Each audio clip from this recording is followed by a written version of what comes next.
todos abrir a palavra de Deus, livro de Mateus, capítulo 9.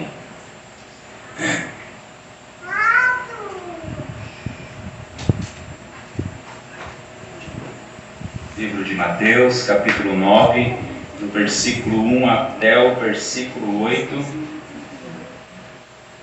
daremos continuidade, exposição do livro de Mateus.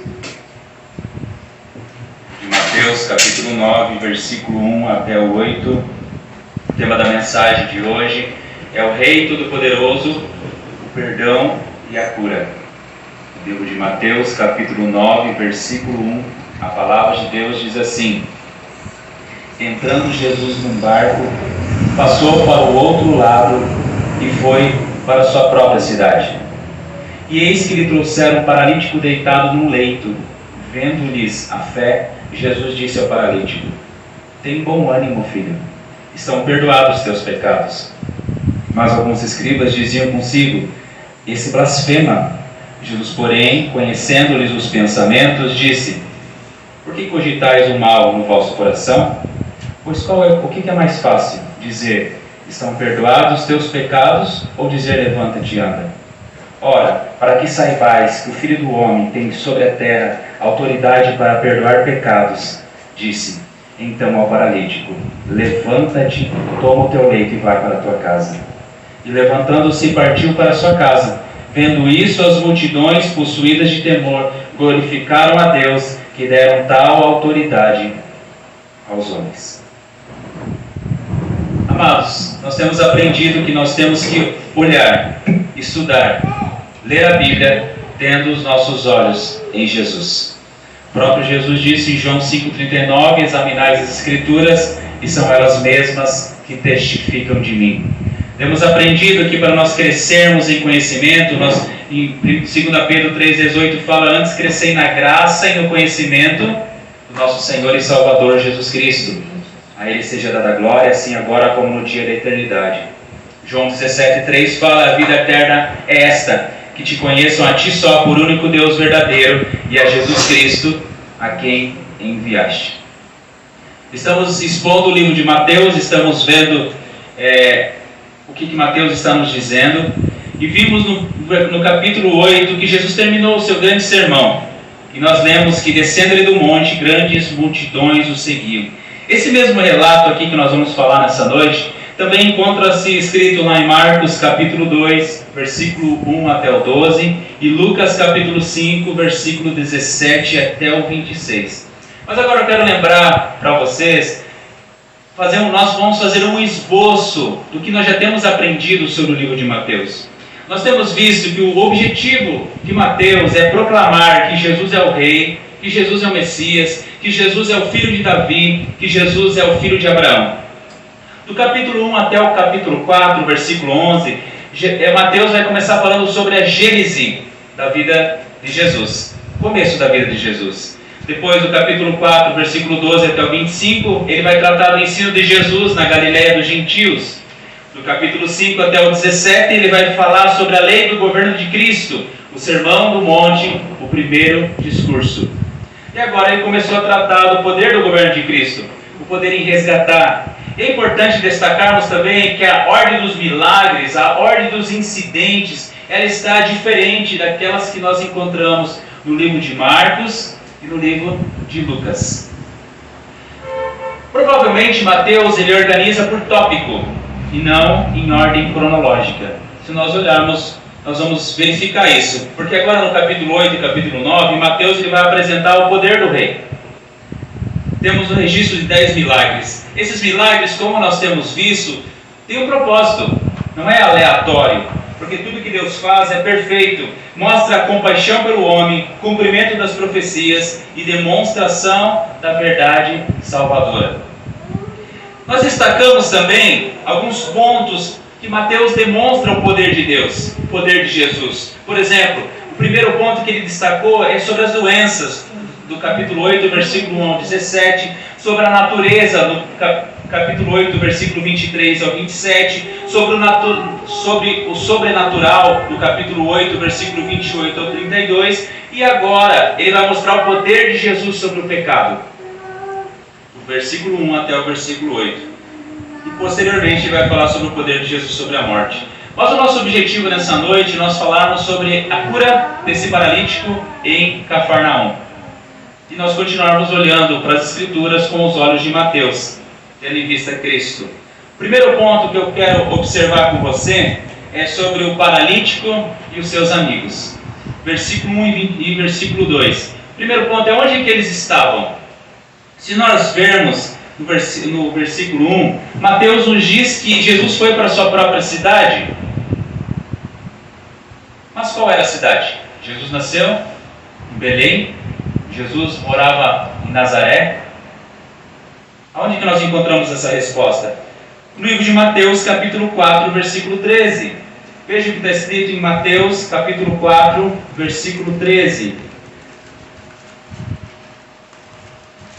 E deixando Nazaré, foi morar em Cafarnaum, situada à beira-mar, nos confins de Zebulon e Naftali. Veja, Jesus foi morar em Cafarnaum. Mais precisamente na casa de Simão Pedro, onde ele realizou a cura da sogra de Pedro. E Marcos nos confirma isso. No mesmo texto, Marcos diz que, lá em Marcos 2:1 está escrito que dias depois entrou Jesus de novo em Cafarnaum e logo ocorreu que ele estava em casa. E agora vamos ver o que aconteceu. Vamos voltar lá para Mateus capítulo 9 e vamos ver o que aconteceu. Versículo 2, parte A, diz assim: E eis que lhe trouxeram um paralítico deitado em um leito. Mateus não nos dá muitos detalhes. Nós temos visto sobre isso, temos falado sobre isso. Mateus não nos fala quem que eles eram, como trouxeram, quantos eram e como que eles chegaram àquele lugar. Mas se olharmos para o versículo 8 que nós lemos, fala que tinha, algo muito importante, fala que tinha uma multidão ali. Veja, versículo 8, vendo isso as multidões. Mateus, ele também não tinha dito em que local que eles estavam. Lembra que nós vimos que eles estavam em Cafarnaum? Mas pense comigo, eu quero que você imagine nesse momento, alguém em casa, por exemplo, pode ser esse local aqui, e uma grande multidão à sua volta. Quantas pessoas você acha que cabe aqui dentro? Bem exprimido? Umas 50? Não no calor, né? Mas no frio, umas 50? Bem espremidinho. Mas lá para fora, todo mundo reunido nas laterais. Então eu quero que você imagine essa cena. A Bíblia nos mostra aqui que tinha uma multidão em sua volta. Jesus chega em casa e uma multidão se reuniu ali à sua volta. Você consegue imaginar? Agora você imagina alguém tentando entrar no local carregando um homem deitado em um leito. Você imaginou? Difícil, não é? Já é muito difícil passar sozinho, imagine carregando alguém deitado. Mateus não nos fala como isso aconteceu, mas nós podemos ir verificar, como Marcos e Lucas relatam. No livro de Marcos, capítulo 2, do versículo 2 até o 4, está dito assim: Muitos afluíram para ali, tantos que nem mesmo junto à porta eles achavam lugar, e anunciava-lhes a palavra. Alguns foram ter com ele, conduzido um paralítico, levado por 4 homens. E não podendo aproximar-se dele por causa da multidão, descobriram o eirado no ponto correspondente ao que ele estava, e fazendo uma abertura, baixaram o leito em que jazia o doente. Veja, tinha uma multidão na frente, e ele foi levado por 4 homens. Então Marcos nos dá mais detalhes. Esses homens não conseguiram se aproximar do local por causa da multidão. Mas aí o que eles fizeram? Tem muita gente, vamos embora. Fizeram isso? Não é isso que está escrito na Escritura. A Bíblia fala em Marcos, como nós lemos, que eles descobriram um eirado. O que é um eirado? As casas da Galileia do primeiro século, elas tinham tetos achatados, feitos de ramos e barro seco, sustentado por vigas de madeira, e elas costumavam ter uma escada externa. Conseguiu mais ou menos visualizar como que eles fizeram? O que fica evidente neles, que nós lemos na Escritura? Mateus, Marcos e Lucas evidenciam algo que Jesus viu naqueles homens. No versículo 2 que nós lemos, diz que vendo-lhes a fé. Você consegue ler? Trouxeram-lhe um paralítico e vendo-lhes a fé. Marcos 2, versículo 5 fala também, vendo-lhes a fé. Lucas 5, versículo 20 também fala, vendo-lhes a fé. Isso inclui tanto os amigos quanto aquele paralítico. Somente Deus conhece a fé, mas esses homens, eles deram evidência dessa fé. Lembra, eles não desistiram. Eles acharam uma maneira de enfrentar os obstáculos para levar aquele paralítico até Jesus. Eles passaram por situações difíceis e até mesmo de risco. Imagina subir em cima de uma casa. Eles poderiam ter derrubado ele, eles poderiam ter caído, não é? E por que disso? Porque eles confiavam que se eles levassem aquele homem até os pés de Jesus, ele seria curado. Isso é uma evidência da fé. E aqui nós aprendemos uma grande lição, amados irmãos. Nunca desista de levar seus amigos, seus familiares, seu esposo, sua esposa, seus filhos até os pés de Jesus.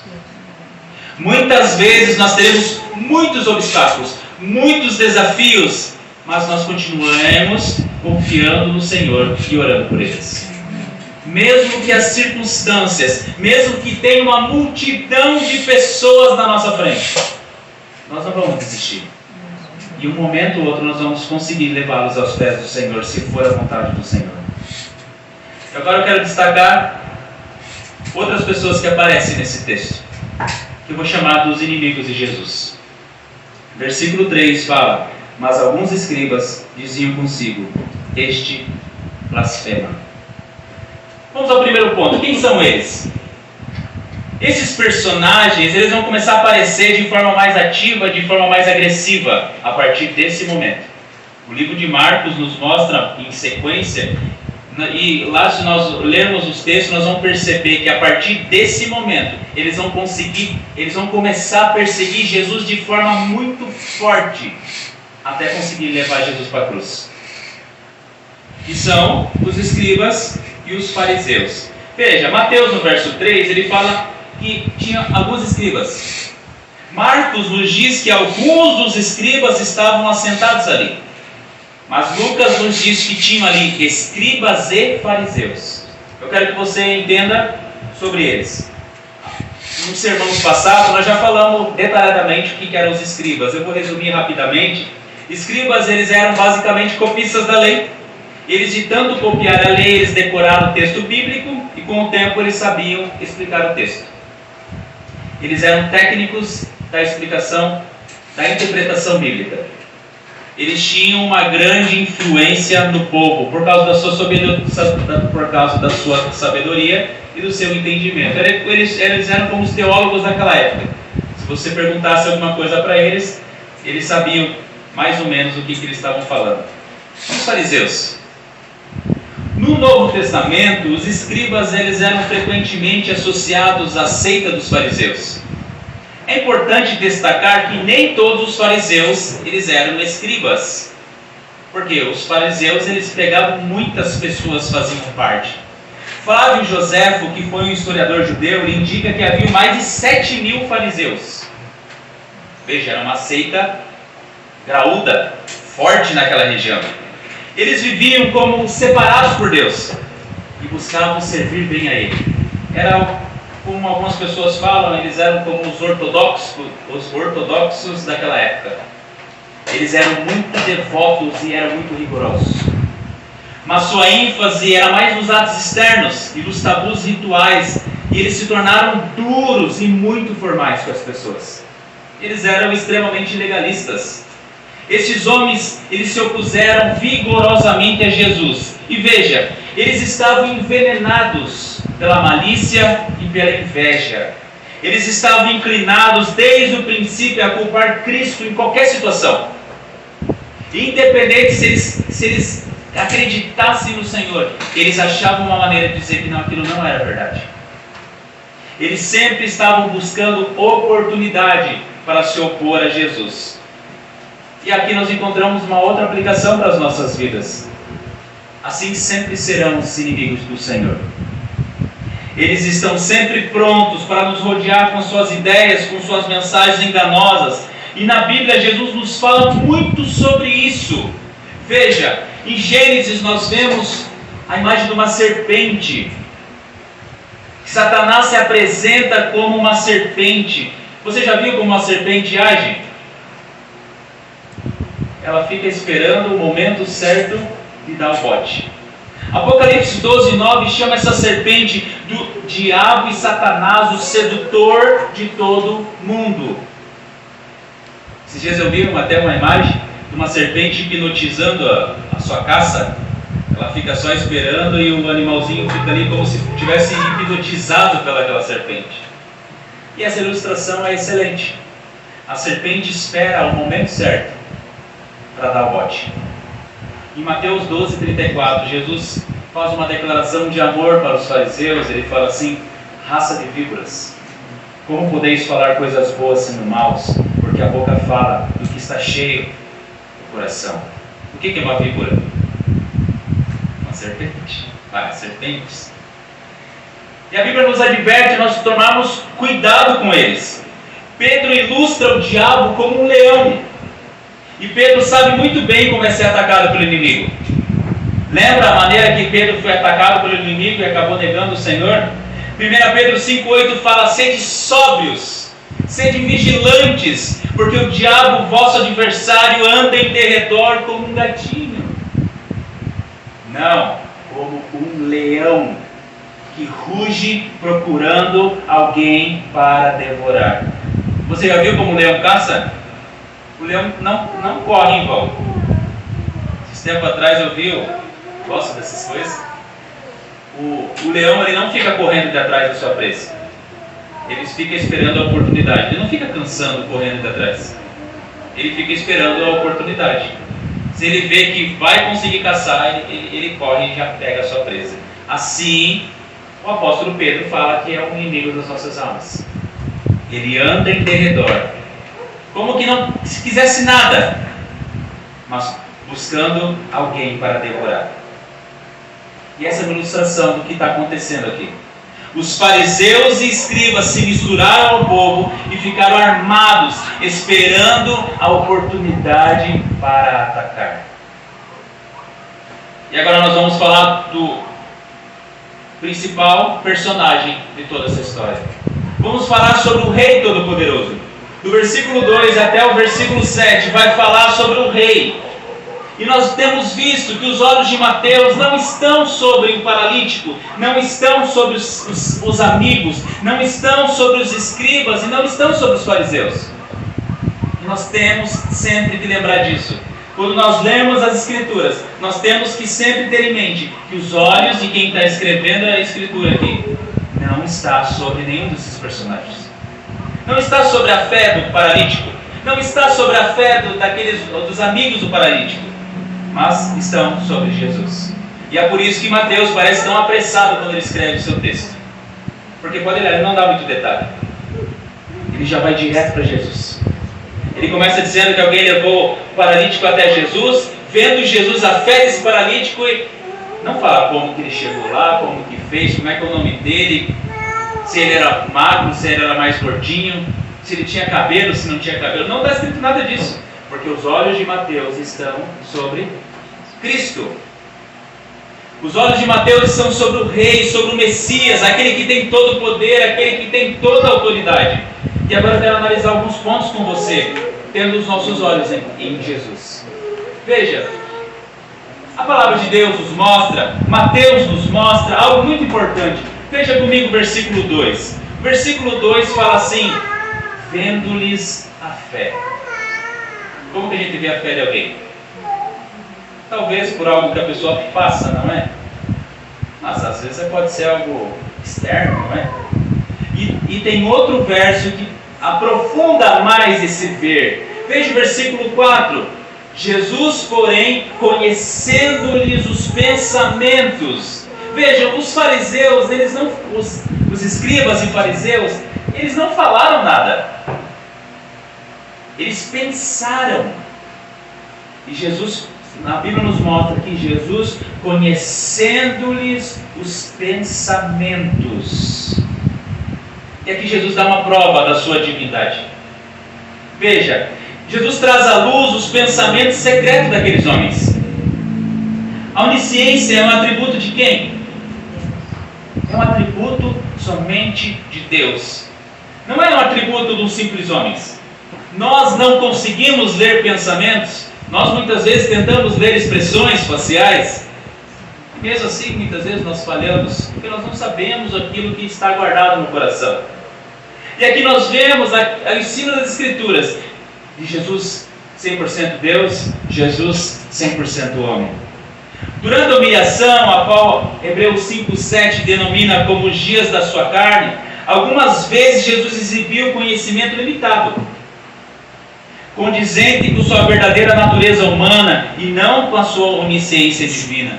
Todavia, amados, ele também exibiu conhecimento sobrenatural, que foi muito importante para a sua obra redentora, e que confirmou que ele era o Messias, que ele era o Filho de Deus, que era o endosso do Pai para as reivindicações e para a sua missão. Veja, o primeiro ponto é que Jesus, ele é onisciente. O segundo ponto, que é algo extraordinário, é que ele perdoa pecados. Veja, no versículo 2 diz: Jesus olhou para o paralítico, trouxeram o paralítico, vendo-lhe Jesus, ele olhou para o paralítico e disse assim: você está curado. Era o que todo mundo esperava, não era? As pessoas levaram o paralítico até Jesus para quê? Para ele ser curado. Mas o que Jesus fez? Olhou para ele e falou: tem bom ânimo, filho, estão perdoados os seus pecados. Com certeza todo mundo olhou e estranhou, não é? Ué, como assim está perdoados os pecados? Se ele veio para ser curado. A resposta de Jesus, nós vemos que é uma resposta extraordinária. Todos ali esperavam a cura dele, mas não foi isso que Jesus fez. Analise comigo. Em primeiro lugar, esse homem foi trazido para ser curado de uma incapacidade física. A Bíblia nos mostra que ele estava paralítico.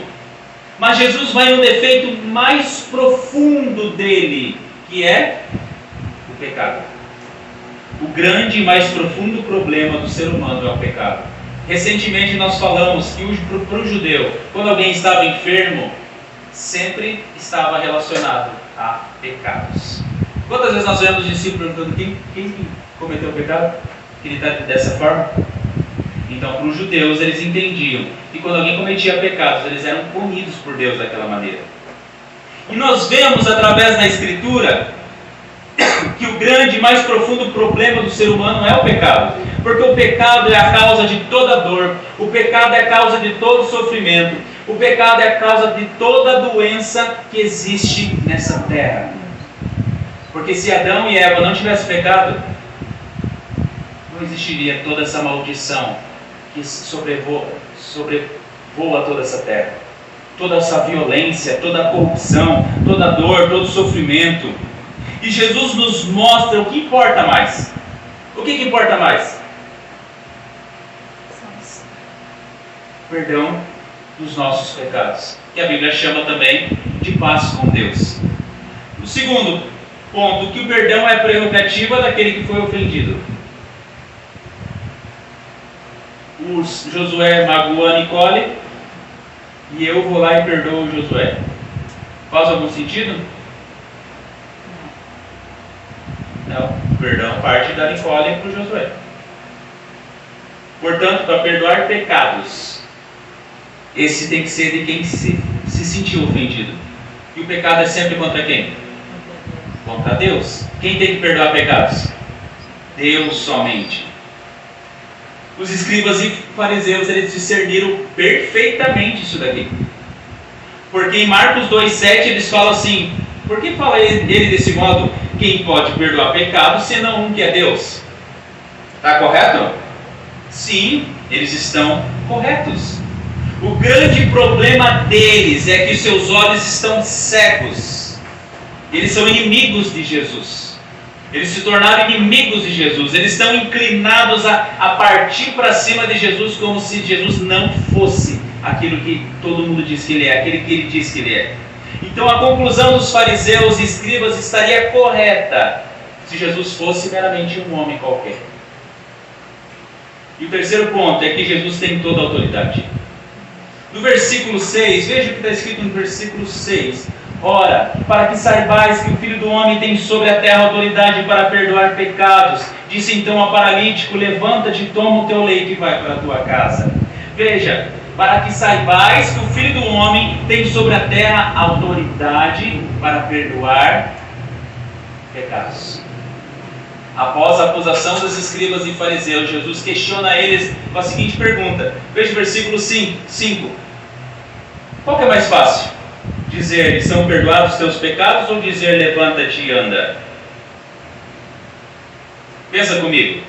Para os escribas, perdoar pecados é bem mais difícil do que realizar um milagre.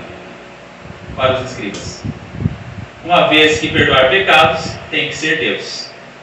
Eles reconhecem que somente Deus pode perdoar pecados. E como nós vimos, eles estavam certos nesse ponto. Mas o ponto importante aqui é que o perdão dos pecados não pode ser visto. Eu posso chegar para você e dizer assim: teus pecados estão perdoados. Alguém viu isso acontecer? Alguém sentiu isso acontecer? Então, dizer que perdoou pecados, muitas vezes é mais fácil. Porque eu falei, todo mundo: nossa, olha, perdoa pecados. É muito mais fácil do que curar um paralítico. Nós não conseguimos ver com os nossos olhos quando alguém é perdoado por Deus. É interessante que hoje os falsos profetas, pessoas que se dizem cristãs, afirmam que as curas físicas são maiores que o perdão de pecados, exatamente porque é algo que se vê. Mas Jesus vai realizar um feito menor para ele, que é o de curar, para provar o feito maior, que é o perdão de pecados. Jesus vai confirmar, vai selar a autoridade com um sinal visível. Ele vai mostrar que ele tem autoridade, que ele é o Rei dos Reis, que ele é o Senhor dos Senhores, que ele é o Messias enviado por Deus. E aqui nós temos um outro ponto muito importante para nós aprendermos. O dilema que ele expõe mostra que tanto o perdão como a cura instantânea, de forma como que ele está prestes a realizar, não pode ser feito por nenhum homem, não pode ser feito pela capacidade humana, porém, somente pelo poder de Deus. E é isso que está escrito, é isso que é profetizado no livro dos Salmos, capítulo 103, versículo 3. Veja comigo o que está escrito no livro dos Salmos, capítulo 103, versículo 3.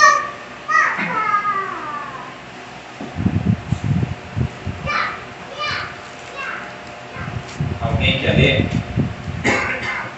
É Ele que perdoa todas as tuas iniquidades e sara todas as tuas enfermidades.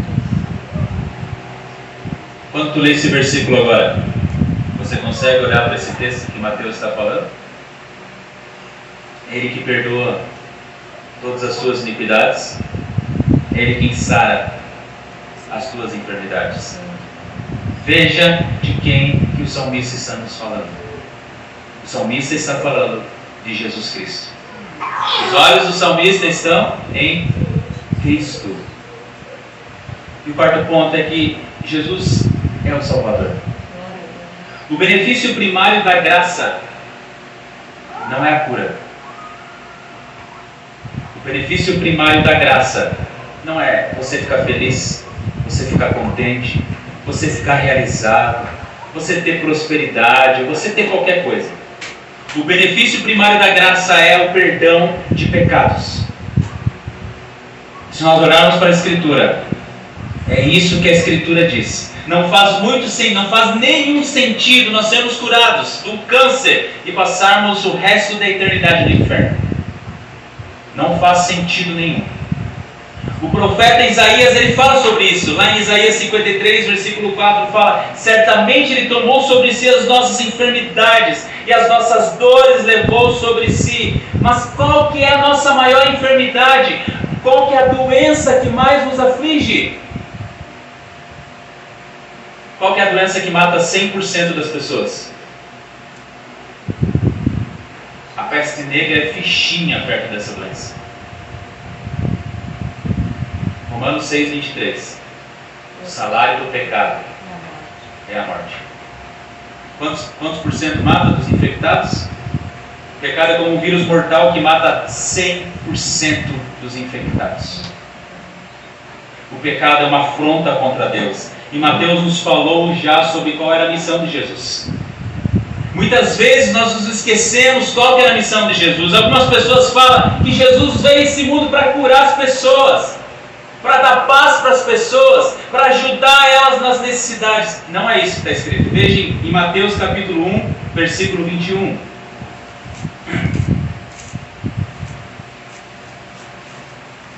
Alguém quer ler Mateus 1, 21?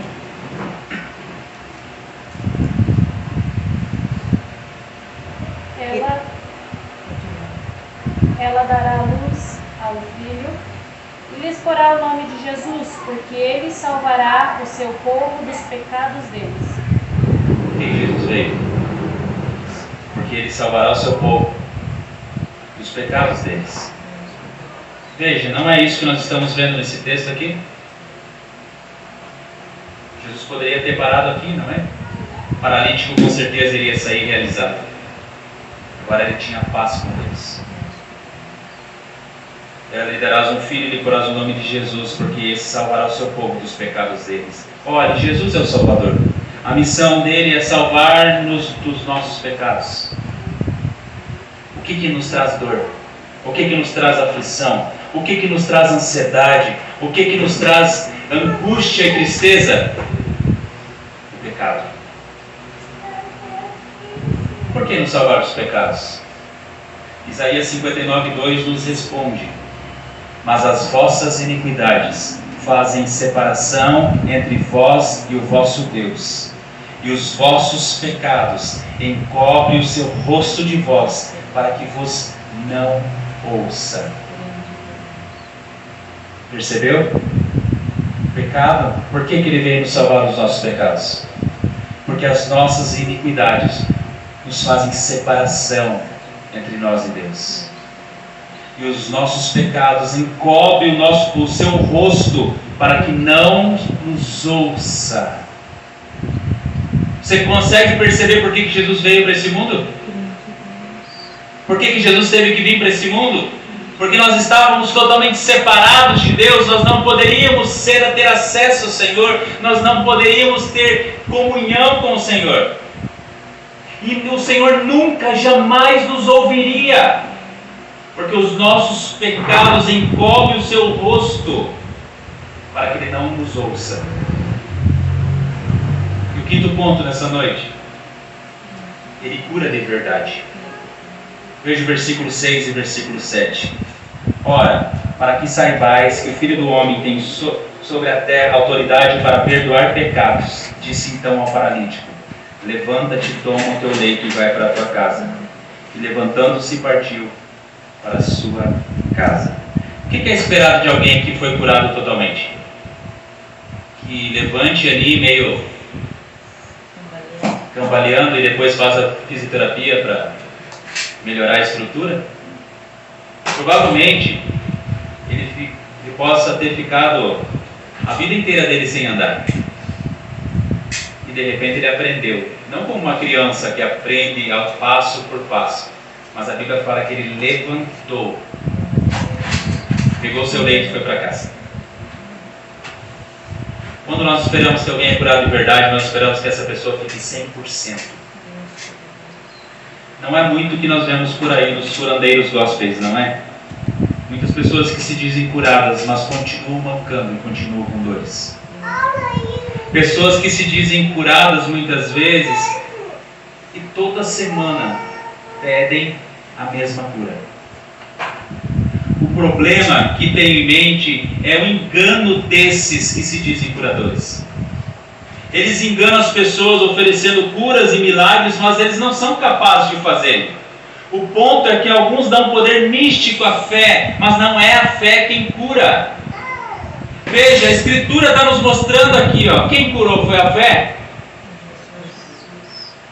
Não foi a fé deles que curou eles. Nós não podemos ter fé na fé, nós devemos colocar a nossa fé em Cristo. Nós devemos colocar a nossa fé naquele que tem autoridade, naquele que tem o poder da cura e aquele que faz o milagre de verdade nas nossas vidas. Jesus fala para ele se levantar, tomar o leito e ir para casa. O que aconteceu em seguida? Levantou e foi para casa. Eu quero que você imagine a cena. Um paralítico totalmente debilitado, talvez paraplégico, tetraplégico. Esse detalhe não importa muito, não é? Porque qualquer um dos dois é algo extraordinário. E em menos de 10 segundos, ele está andando normalmente, como se ele nunca tivesse sido um paralítico. Olhem para a Escritura, não é isso que está escrito aqui? Jesus fala para ele levantar, o que ele faz? Ninguém ajudou ele a levantar, a Bíblia fala. Ele levantou, pegou o seu leito e foi para casa. Quantos que se dizem curados milagrosamente, mas continuam da mesma forma? Isso só mostra a indústria marqueteira e mentirosa de falsos mestres, falsos apóstolos, falsos pastores. Somente Jesus tem o poder de nos curar de toda e qualquer enfermidade. Amados, para concluir, veja o que está escrito no versículo 8. Vendo isso, as multidões, possuídas de temor, glorificavam a Deus, que dera tal autoridade aos homens. Nós temos visto que as multidões têm andado atrás de Jesus. O interesse muitas vezes de ouvir o que Jesus tem para dizer, muitas vezes para serem curadas. E nós vemos aqui que elas ficaram possuídas de temor. Por quê? Porque com certeza todos conheciam aquele paralítico. Imagina uma pessoa paralítica na sua frente que você sabe que nunca andou na vida e de repente ela levanta e sai carregando uma maca. Você não ia ficar terrivelmente assustado? Você não ia ficar, como diz aqui as multidões, possuídas de temor? O mais ateu do mundo pode ser o maior fariseu do mundo. Ele não tem como explicar o que Jesus fez aqui. Foi visível com uma multidão de testemunhas. E o verso diz que eles glorificavam a Deus. Olhando para o que Mateus nos diz, nós precisamos lembrar de algumas coisas que já aprendemos. Jesus não busca súditos, discípulos, servos que glorifiquem apenas quando algo extraordinário acontece. Pense comigo, e quando não acontecer nada, eles vão glorificar a Deus? Pensa, quando alguém que amamos partir, nós vamos glorificar a Deus? Veja, quando uma doença, quando a enfermidade, quando as dores nos afligir, nós vamos glorificar a Deus? E quando Deus ficar em silêncio em meio às tempestades que nós temos que passar, nós vamos glorificar a Deus? A Bíblia nos mostra que nós precisamos confiar em Cristo e glorificar a Deus, mesmo quando nada acontece. Mesmo quando nós olhamos para os lados, para todas as circunstâncias, e parece que Deus não nos ouviu naquele momento, não é? Mateus está nos ensinando isso, que tudo acontece de acordo com a vontade de Deus. Mateus está nos mostrando que o poder é do grande rei, daquele que reina, que ele é soberano sobre tudo e sobre todos. As coisas acontecem pelo poder de Cristo e por sua vontade e desejo, não simplesmente por algo que alguém faz ou deixa de fazer. Quantos que vendem bênçãos como se houvesse um preço para sermos curados? Quantos que decretam bênçãos ou curas, determinam o que Deus deve ou não fazer, e no fim isso é só enganação, isso é só falácia, pois as coisas acontecem pelo poder e pela soberania de Jesus Cristo. Eu convido você a abrir a palavra de Deus no livro de João, capítulo 14, versículo 13. Livro de João, capítulo 14, versículo 13 e versículo 14. nós vamos ver o que o nosso Senhor Jesus está nos dizendo aqui. O texto fala aqui, começa dizendo para não turbe o coração, credes em Deus. E daí chega no versículo 13 e fala assim: e tudo quanto pedides em meu nome, isso farei, a fim de que o Pai seja glorificado no Filho. Se me pedires alguma coisa em meu nome, eu o farei. Veja o que algumas pessoas leem, como que algumas pessoas leem esse texto. E tudo quanto pedires em meu nome, isso farei. Está escrito só isso? Não. Está escrito pedir no nome de Jesus, a fim de que o Pai seja glorificado no Filho. Então, se nós pedirmos alguma coisa a fim de que o Pai seja glorificado no Filho, Ele fará. É diferente do que muitas pessoas falam por aí, não é? Não é algo místico, não é um poder místico. Ou seja, não fala em nome de Jesus e o nosso desejo é realizado. Não é isso que a palavra de Deus está dizendo. Eles estão confundindo o Deus soberano com o gênio do Aladim lá. Que você esfrega a lâmpada e você faz um pedido e ele te atende. Não é, nosso Deus não é assim. Veja, pedireis em meu nome, a fim de que o Pai seja glorificado no Filho, e eu o farei. E João, o mesmo João, ele nos escreve em 1 João 5,14 sobre isso, confirmando aquilo que Jesus está dizendo aqui. Veja, 1 João, versículo 5, versículo 14.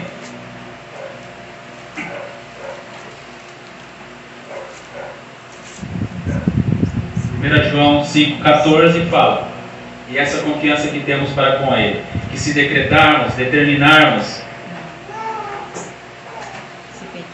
se nós pedirmos alguma coisa segundo a sua vontade, Ele nos ouve. Não é a mesma coisa que está escrito lá em cima? O que glorifica o Pai? O que glorifica o Filho?